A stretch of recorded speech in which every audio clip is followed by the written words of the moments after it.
Bunaqa arzon uylar chiqadi, ketadi, ulgurib qolinglar, sizlar uchun qidirib topishga harakat qilamiz. Ko'rib turganingizdek, xudo xohlasa aynan shu qo'limizda 100% bitirib beriladi. Hozirgi paytda remont ishlari ketayotgan bo'lsa ham reklamasini qilib beramiz. Metrogacha 500 metr bo'lib turibdi. 155-maktab Arendir o'tiribdi. Yashnobod tumani. Hozir Arendir chuqurroq tushuntirib beraman. Uy chekrislik biringizni ko'rib turibdi. Uyimiz 5 xonadan iborat. Ketdi jigarlar. 100% bitirib beriladi. Даже oshxona mebellarigacha qo'yib berilgan. Hozirgi paytda remont ishlari ketayotdi. Egasiga pul zarurligini hisobiga jigarlar. Remont ichidan oldin ko'rib beramiz. Ko'rganingiz safosizda ko'rsatiladi. Sholikini qo'yilyapti.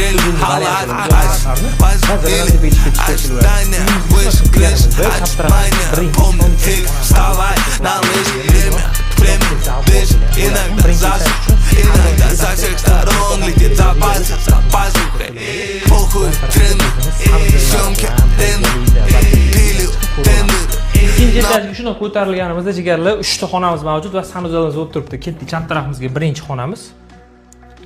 Va koridorimizdan yurib kelganimizda esa to'g'rida yana bitta chiroyli xonamizni ko'rib turibsiz. Bemalol xohlasangiz ikkinchi etaj uchun jigarlar bitta chiroyli zal qursangiz ham bo'lar ekan. Aka-uka misol uchun urushmasdan, talashmasdan yashay oladigan chiroyli bitta xonadon ekan. Bu taraf ko'radigan bo'lsa yana bitta xonamizni ko'rib turibsiz. Xonalar kichkina emas, katta-kattaga tushyapti. Ikkinchi etaj uchun oxirgi sanuzalimizni ko'rib turibsiz. Pastga ko'rsatilgan raqamlarga telefon qiling, aloqaga chiqib, ulgurib shoshilib qoling. Issiq karishga tez sotilib ketayotgan bo'lsa, sizdan ulgurib qoling. Narxlarini hech pul qisib qolgan bo'lsanglar, aynan shu ko'rib turgan uyinglar, xudo xolasa 115 ming dollar baholanib turibdi. Ustiga o'tkazilgan joylari bo'ladi degan. Mabodo 115 ming og'irlik qiladi desanglar, yonida yana ikkita yonma-yon tushayotgan, bundan ancha arzonroq bo'lgan uylarimiz ham bor. Pastki raqam orqali telefon qiling, ulgurib shoshilib qoling.